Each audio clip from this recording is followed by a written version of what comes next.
Hi, Facebook family. I think I'm gonna wait a few minutes to see who comes on because what I want to say is important, at least to me. So, give you a few minutes to log in and there's my hair.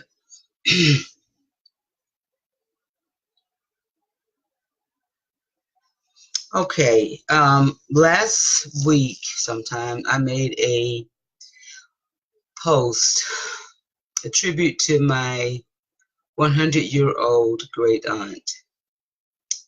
And let's kind of be realistic. Once my aunt passed away from this earth, or once she passed, her memories are probably going to be lost. The family may try to save her house. They uh, maybe even try to rent it out to somebody, put it on the market. But most times when somebody pass away, we throw their stuff away. We make room. We clean it up. We don't have time to go through all that stuff. And it's lost. Those memories of her living is lost.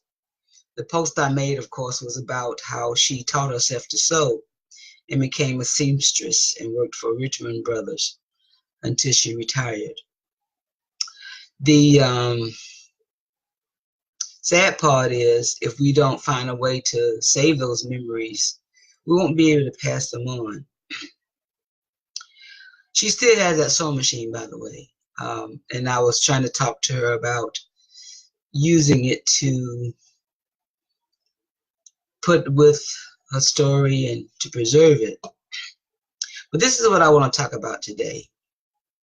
Now, my aunt, she moved away when she became an adult. She moved to Atlanta. She left this Springfield and Randolph area. But her grandmother, Lucinda Mitchell Meadows, lived here all her life. She used to walk to church in the rain and in the sunshine. She walked to Springfield every Sunday. We don't have her memories. They're gone. The little I know about her, I tried to save.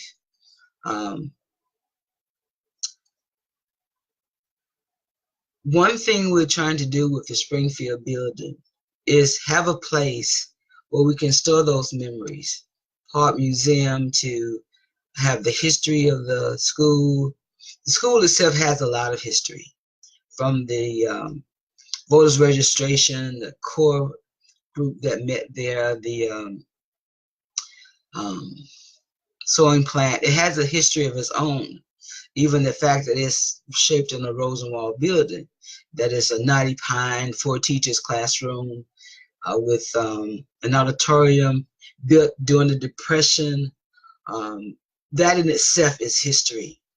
But then there's the history of the people who lived in this community, the history of their struggles, how their faith, what kept them going. Because remember, they had to go through slavery, and from slavery through the 1865 emancipation, trying to make a living for themselves. People in the city was killing themselves, jumping out of windows, and couldn't make it because the Depression was hard. While people here were building a school for their students and trying to make a better future for themselves. That in itself is history. But we need to also preserve that history that comes from the stories of our family, how they were able to keep their family together during those rough times, how they persevered through the struggles, what they did, what was their faith like, how they taught themselves, the things that my aunt talks about with moving to Atlanta and starting a business and trying to take care of her family. Those things also need to be preserved. So in the Springfield Log Cabin School, we're trying to have a place not only for social gathering, family reunions and parties and dances, but also a room dedicated to the memories of those families, the Black African-American families, a memory to how they lived, how they persevered, how they died, how they about life, period, just about life.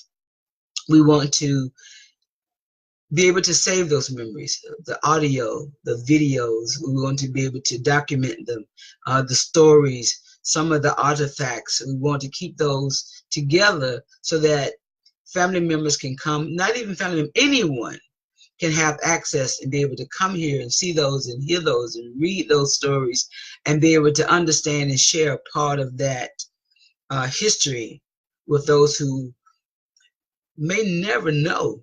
I mean, look at how far we've come with technology. There are kids who don't know what an old telephone looked like. So this building is important. And if you think it's important, please donate. Give whatever you can to help us to restore it, to save it, to keep it going, because that's important. It's important for us to be able to keep those memories alive so that our children can use those memories to strengthen themselves, pass those stories on, so that the children can put a face to the name, that kind of thing. So that's what I want to talk about tonight. And if you have any comments or would like to say something, I would love to hear it. Tell me your stories, the things that you have heard your family talk about that was important that you want to save. But by all means, please give, please donate, and say this in love and peace. Have a good evening.